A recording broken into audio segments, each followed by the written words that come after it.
significa que tienen que ir a buscar el sitio de donde se está prestando esta inflamación, ¿no? En alguna parte tiene que haber un área o algún problema inflamatorio, o un desarme o artritis, algo. Para hacer la ecografía el paciente tiene que estar acostado, ¿sí? Tenemos que poner una almohadilla por debajo de la rodilla, y la rodilla no tiene que estar recta, tiene que estar con una flexión entre 30 grados aproximadamente. En esta posición es cuando nosotros hacemos la respectiva toma de imagen, ¿no? La respectiva fotografía, tanto en su porción suprapatelar como en su porción infrapatelar. Siempre es necesario evaluar en cortes longitudinales, también hay que evaluar en cortes transversales, pero el que más vamos a utilizar son los cortes longitudinales, mirando primero el superior y después el inferior. En los cortes longitudinales, ¿sí? Aquí están los cortes longitudinales, podemos reconocer entonces, ya haciendo un poquito más de énfasis región por región, en la región suprapatelar el tendón cuádriceps con sus dos porciones, una porción superficial y una porción profunda. Tiene que tener todas las características habituales. Si hacemos un corte transversal, ¿sí? Hacemos un corte transversal y inclinamos el transductor tratando de descargar el espacio retropatelar o retrorotuliano, ¿sí? Tratando de oblicuar un poco para ver qué hay debajo de la patela, podemos encontrar esto que es la epífisis del fémur con sus dos porciones, un epicóndilo lateral, un epicóndilo medial, al medio tiene como una hendidura, ¿sí? Y acá por encima corre lo que es un cartílago que se llama el cartílago troclear. Y más abajito, más por debajo de la rótula, el cartílago rotuliano. Bien, que igual se va a ver como esta imagen anecoica que corresponde al cartílago a ese nivel.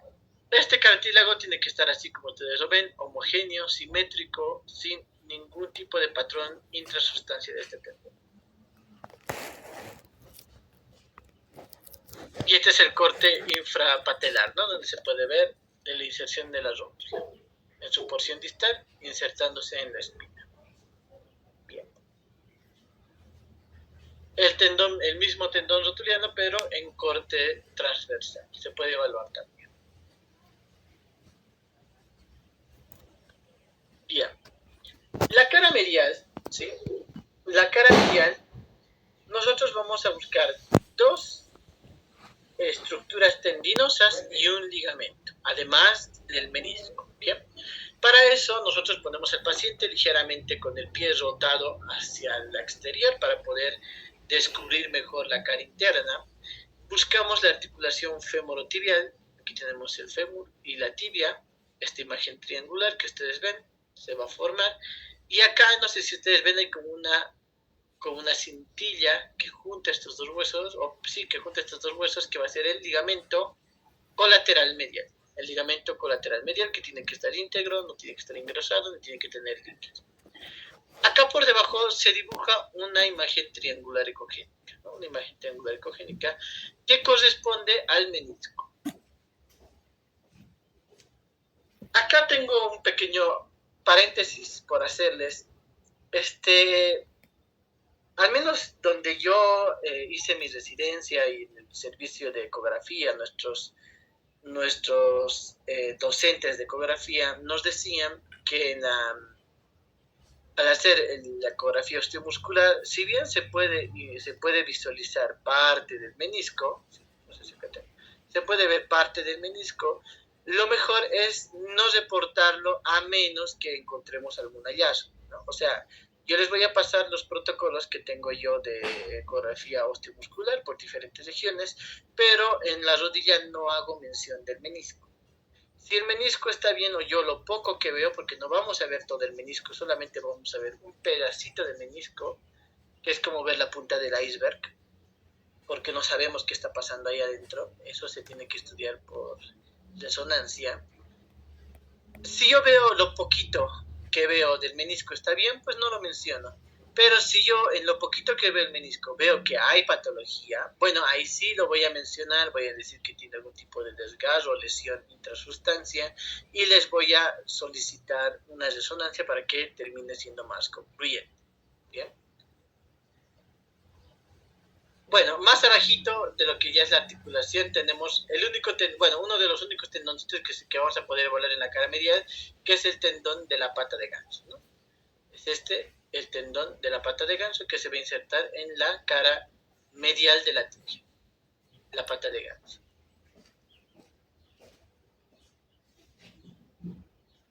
En la región externa, ¿sí? En la región externa también vamos a buscar las mismas estructuras, la articulación femorotibial, esta imagen triangular ecogénica que es ese ahí, y por encimita el ligamento colateral lateral, ¿no? El ligamento colateral lateral.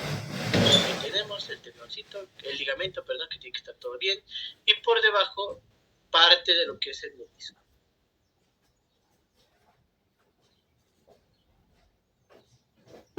Acá sí vamos a encontrar dos tendones, uno que es el tendón del bíceps femoral, que es fácil de reconocer.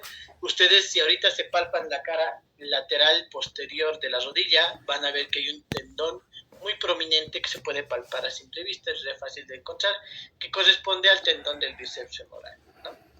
Y este tendoncito es el que nosotros vamos a ir a estudiar. Y más abajito tenemos otro tendoncito, ¿sí? Otra estructura que es la cintilla iliotibial, que es muy delgadito, y este también se inserta en la cara externa lateral de la tibia. Bien, ahí se va a insertar. Entonces, acá dos estructuras, la cintilla iliotibial y el bíceps femoral.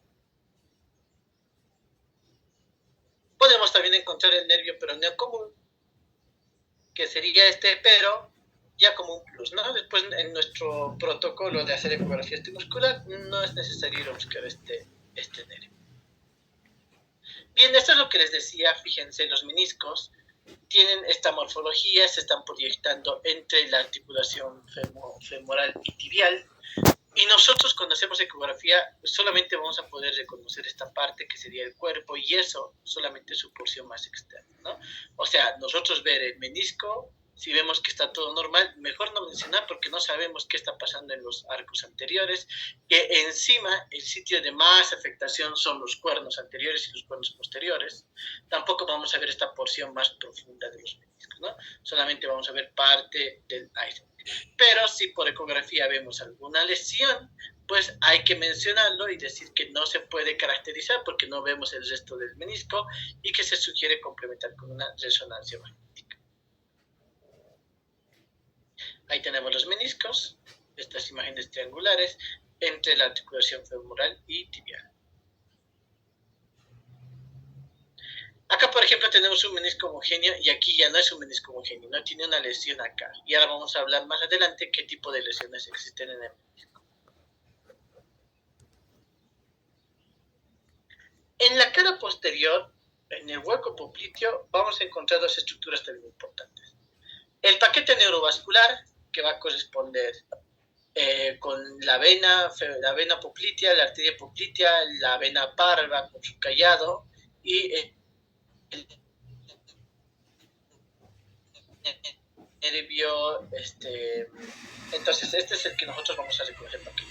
Vuelvo a repetir, este no es un curso para hacer Doppler, pero no está de más que ustedes sepan que a ese nivel se encuentra el paquete neurovascular. Nosotros lo que vamos a buscar por ecografía va a ser la bursa de Baker o la bursa gemelo medial semimembranoso, o también denominada la bursa de Baker, que está presente solamente cuando hay derrame articular. Si no hay derrame, no está presente, ¿ok? Entonces, para eso, acá tengo una imagen mejor. Tenemos que ir a buscar en el hueco popliteo el gemelo y el músculo semimembranoso. Entre estos dos músculos en medio sale una bursa en forma de nube de viñeta, ¿sí? Nube de viñeta, o lo que le llaman también las nubecitas de las caricaturas. Bueno, parecido a eso, una nube de viñeta, que va a salir entre el cuello y entre el gemelo y el semimembranoso. Por el medio va a salir este quiste. Si está presente este quiste, que se llama el quiste de Baker, pues se tiene que pensar o sospechar de que existe un derrame articular. Ahora, también es importante mencionar si es que es homogéneo el contenido o si es que es particulado, tiene las paredes engrosadas, canelaciones, etcétera, lo que nos hace pensar en algo más complejo que un simple derrame, ¿no? Ya podemos sospechar en artritis, sinovitis, etcétera. Otra estructura que también se puede evaluar, pero que no lo menciono yo, y yo les aconsejo que tampoco lo hagan, sí está bien que lo vean, pero no lo mencionen en los protocolos, es el ligamento cruzado posterior, que el ligamento cruzado posterior podemos ver en su porción inferior que se inserta a nivel de la espina tibial, ¿no? Perdón, en el intra, ¿cómo se llama? Se me fue el nombre. Que se va a insertar en la meseta tibial, pero al medio tiene un tubérculo tibial, que es donde se va a insertar lo que es el ligamento cruzado posterior. Pero podemos ver su inserción inferior, en cambio su inserción superior ya se pierde porque se entra hacia profundo y ya las estructuras no nos permiten ver. Esta es la única porción que podemos ver. Bien, les vuelvo a repetir, pueden ir a buscarlo, pueden ir a reconocerlo. Si hay lesión, pues le pondrán existe un engrosamiento, lesión, ruptura o lo que ustedes quieran y se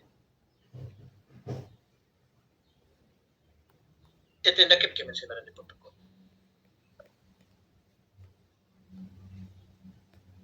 Bien, y acá tenemos lo que es una inserción, en este caso es de la rótula, ¿sí? Este es el tendón rotuliano a nivel de la espina tibial y se ve cómo está engrosado y tiene calcificaciones a este nivel, ¿no? Estamos hablando de una entesopatía crónica. Recuerden que los tendones que se empiezan a calcificar en sus sitios de inserción significa que están teniendo un proceso inflamatorio crónico, ¿no? Un proceso ya crónico que se está empezando a calcificar. ¿Qué otra patología podemos encontrar? Una tendinosis rotuliana. Fíjense, este tendón rotuliano engrosado, hipoecoico. La grasa de OFA tiene líquido, está con aumento de la vascularización. Nos está diciendo indirectamente que hay algo y resulta que lo que hay es una tendinosis rotuliana. Hubiera sido interesante de esta imagen tener su comparativo para ver cuánto está engrosado, ¿no? Para objetivizar el engrosamiento y la inflamación que efectivamente tiene. Acá hay otra patología. Por ejemplo, acá fíjense, este es el lado derecho, donde el tendón rotuliano no está tenso. No está tenso, más bien está así ondulado, es como si se hubiera roto algo, y como se ha roto, entonces se ha quedado como una cuerda de guitarra cuando lo sueltan, se queda así todo acordeonado, así todo ondulado. Y esto es debido a que la rótula a veces se puede luxar o subluxar, sale de su sitio la rótula y como ya está perdiendo tensión el rotuliano, presenta esta morfología. El contralateral, fíjense lo normal que está, el sitio de la amenaza o el sitio de la luxación, pues está ahí con pérdida de la tensión. Existe una bursa, al igual que en el codo, que era la bursitis preolecraniana, existe acá la bursitis prepatelar, que es una estructura líquida por delante de la patela, que no tiene que haber líquido en lo habitual, pero en el caso de que lo haya, ya se lo denomina una bursitis. Ahora, si esta bursitis además está acompañada de un componente denso, particulado, pues en este caso, y además un engrosamiento, una celulitis local, estamos hablando de una bursitis prepatelar, ¿no? Les vuelvo a recordar, no tienen que apretar mucho esta área para evitar que el líquido de la bursa se acomode a la presión y después no, ustedes no van a poder reconocer la bursitis, ¿no? Entonces, siempre con un buen colchoncito de gel por encima, recién apoyan el transductor y tratan de buscar la bursa. Acá tenemos la región suprapatelar, aquí tenemos la patela, la región suprapatelar, la inserción del músculo cuadricipital y por debajo, lo que les decía, el primer sitio de acumulación de líquido que va a ser el líquido subcuadricipital, y ahí se puede ver cómo este líquido está denso, particulado, tiene signos de complicación. Y esto indirectamente nos está diciendo que algo está viendo en la articulación de la rodilla. Este es un proceso traumático, así que seguramente estamos hablando de una hemartosis. Un signo degenerativo de la rodilla, fíjense cómo el fémur y la tibia están impactados ambos y existen estas imágenes osteofíticas en los márgenes de estos dos artículos. Tiene un abombamiento de lo que es el menisco lo están llevando para afuera y además tiene líquido alrededor. una artrosis femorotibial con extrusión meniscal. Esta imagen ya la hemos visto. En este caso tenemos la pata de ganso.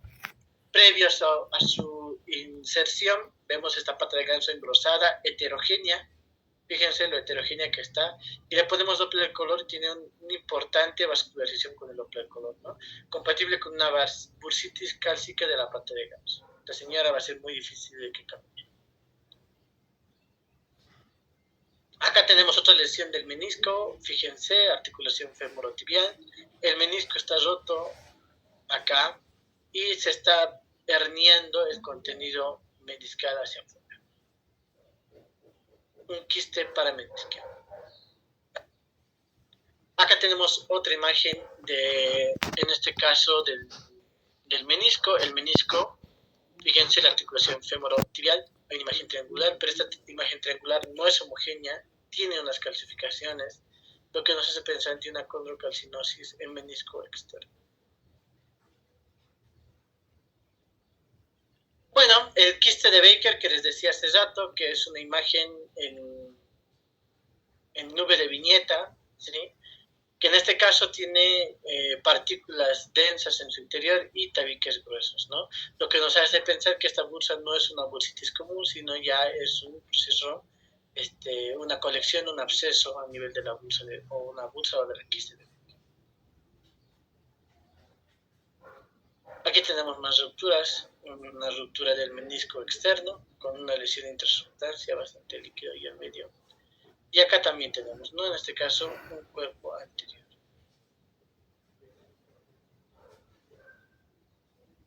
La degeneración y las herniaciones meniscales también son presentes. Fíjense que tenemos un menisco bastante... Perdón, no son discales. Estamos hablando de la degeneración y herniación meniscal.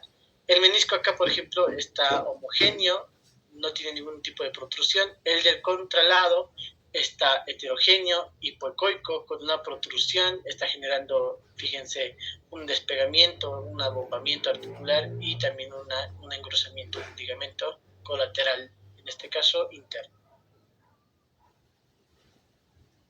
Y esto es lo que les decía, si bien no podemos evaluar del todo el menisco, cuando veamos este tipo de lesiones hay que reportarlas.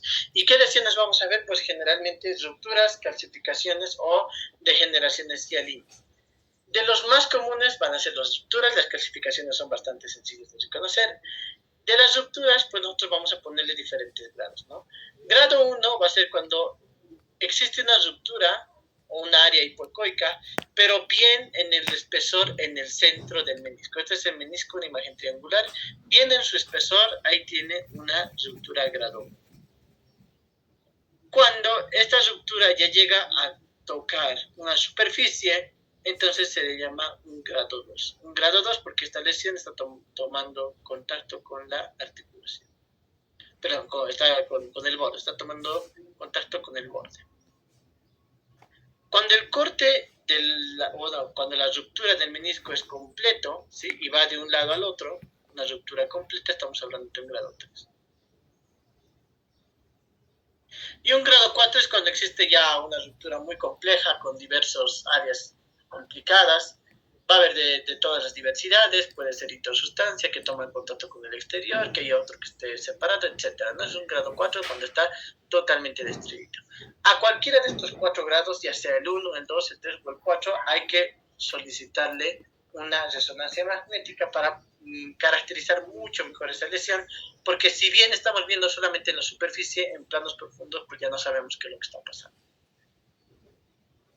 ¿Qué otros hallazgos más podemos ver en el espesor de los quistes? Pues, en el espesor de los meniscos podemos encontrar quistes, que son los quistes meniscales, que son imágenes anecoicas. Puede que tenga partículas y que sea vascularizado, pero en la mayoría de los casos va a ser bien anecoico.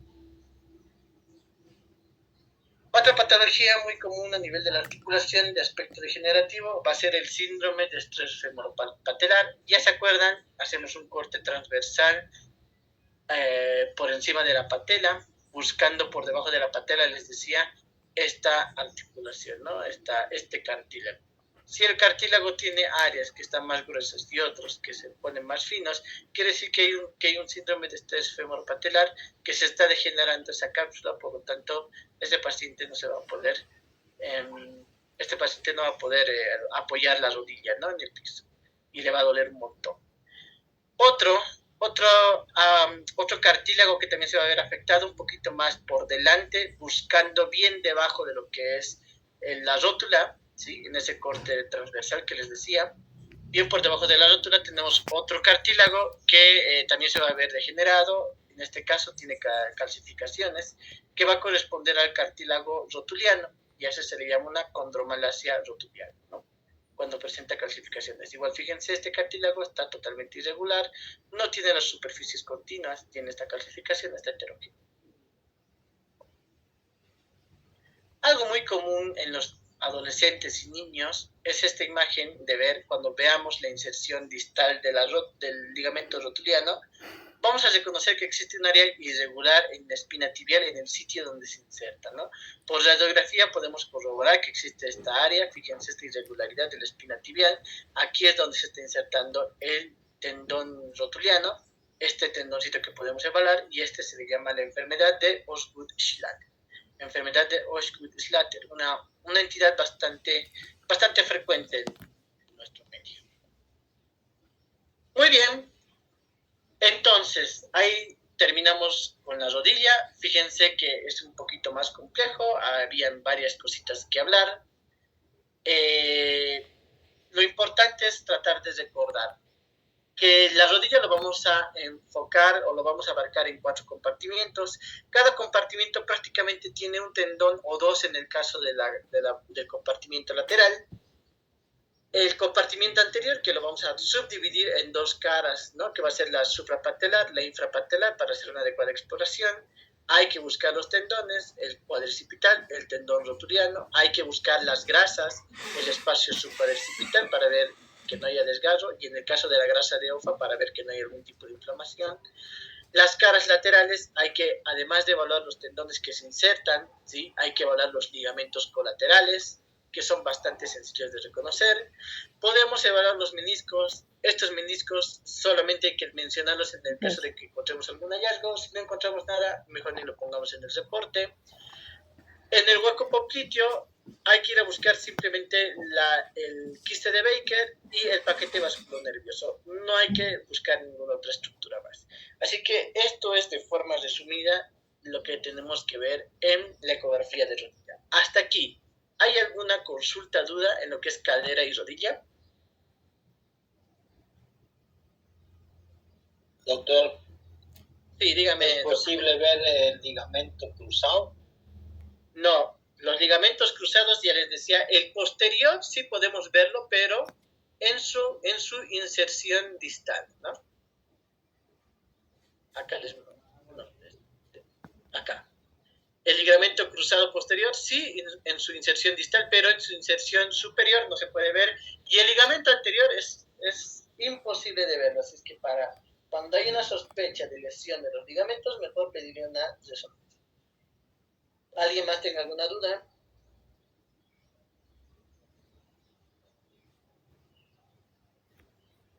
Hola, doctor. Bien. Doctor, ¿me puede escuchar? Doctor, buenas tardes. Mire, no sé si tuve un problema en mi conexión y no pude entender muy bien la diferencia entre la cápsula articular y la presencia de bula. No sé si eso existe al momento de hacer la ecografía en el compartimento anterior. Ya, no, les decía que no coloquen, cuando vean líquido en el espacio subcuadricipital, acá. Este es el espacio subcuadricipital porque está por debajo del cuádriceps, ahí tenemos un espacio. Cuando hay un líquido a este nivel, he visto muchos colocan que hay líquido en la bursa subcuadricipital. No existe ninguna bursa acá, ¿sí? Lo que existe es un receso que viene desde la cápsula, ¿sí? Es un receso. Y cuando existe un desame articular, el primer sitio donde se va a llenar de líquido va a ser el receso subcuadricipital. Bien. En el reporte lo que yo les sugiero colocar es, se reconoce un líquido, qué sé yo, líquido anecoico, moderada, leve, severa cantidad, lo que ustedes quieran, en el espacio subcuadricipital o en el exceso subcuadricipital, perdón, lo que indica de manera indirecta un derrame articular, ¿no? Si quieren, ahí pueden medirle sí la cantidad de líquido, pero recuerden que solamente estamos viendo parte de la articulación, no es todo. Pero afortunadamente es el sitio donde más se va a acumular de líquido. Acá, por ejemplo, tenemos el receso subcuadricipital, acá tenemos el cuádriceps, el polo superior de la rótula, y acá está el receso subcuadricipital con líquido, en este caso con sangre, ¿no? Porque esto es una amartrosis. Es el primer lugar donde se va a llenar de líquido. Si ustedes ven que no existe este líquido acá, con seguridad no hay derrame articular. Es el primer lugar donde se va a llenar de líquido. ¿Alguien más tiene alguna duda, consulta?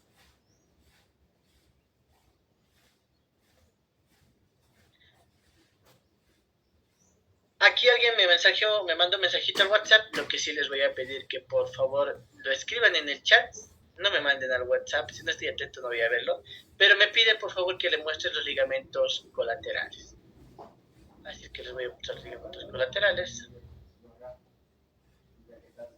Bien, acá les decía, fíjense, corte lateral, en este caso de la cara medial, buscamos el fémur, buscamos la tibia, entre el fémur y la tibia existe una imagen triangular, por encima es fácil de reconocer una cintilla que va a ser el ligamento colateral medial, ¿no? Hay que reconocer que esté íntegro, que no esté roto, que no esté engrosado, ¿no?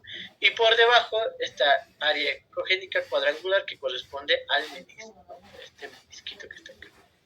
Del otro lado, pues también podemos reconocerlo, fíjense acá, buscamos la articulación fémur tibial, encontramos esta imagen triangular, por acá encimita es una membranita, es un ligamento muy delgadito, son ligamentos un poco delgados y eso sí se los puede reconocer, los ligamentos colaterales. Los ligamentos colaterales que generalmente se van a ver afectados cuando hay algún tipo de traumatismo lateral, ¿no? Si te golpea en la cara interna, pues hay que buscar ligamento colateral externo. Si te golpean la cara externa, pues hay que ir a buscar el ligamento colateral interno, ¿no? Bastante sencillo.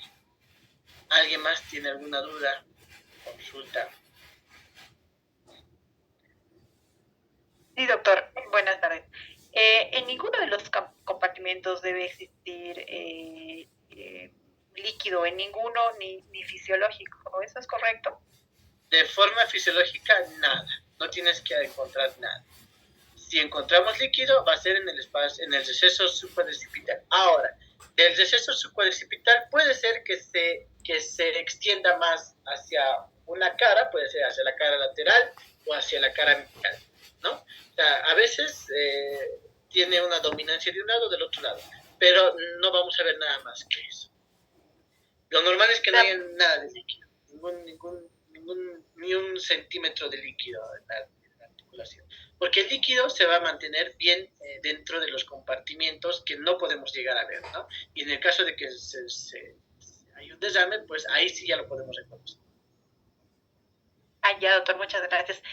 Tampoco en los casos de pacientes de ya edad, no es como en el caso de los telómeros, donde se menciona que fisiológicamente se pueden ver determinadas patologías en pacientes menores de 40 años y incluso se podría considerar normal en pacientes que tengan ya una edad más, no sé, a partir de los 40 años para adelante, así como algunos los clasifican. ¿Eso no existe en la parte de en la rodilla?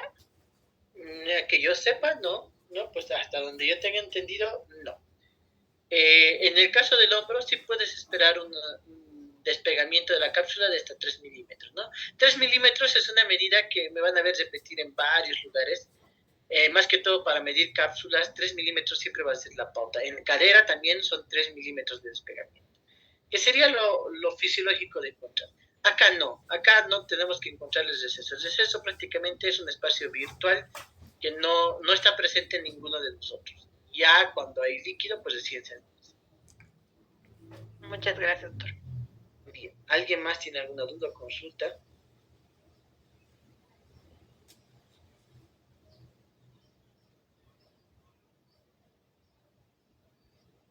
Bien. Vamos a pasar entonces a hablar de tobillo.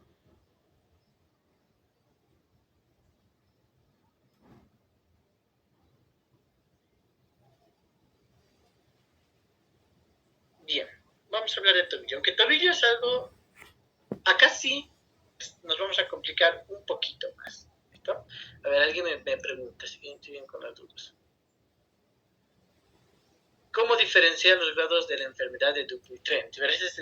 Vamos a contestar eso al final, que eso también es algo un poquito largo de contestar. Pero estamos hablando de las manos, ¿no? Dupuytren, esa es una patología de momentos. Vamos a hablar. Bien, dame un minutito, voy a traerme un vasito de agua y continuamos con tobillo. En tobillo, aquí sí vamos a hablar de muchos tendoncitos, muchos ligamentos.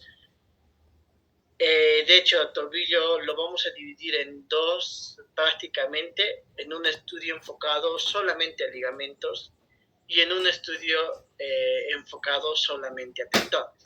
¿Ya? ¿Por qué les digo esto? Porque si nosotros no dividimos la ecografía de tobillo en estos dos estudios, pues se nos va a hacer un estudio demasiado largo tratando de buscar las patologías. ¿Bien? Obviamente hay que verlo todo, pero vamos a tratar de dividirlo en dos para que sea más fácil de comprender. Bueno, denme un minutito y ahorita arranco.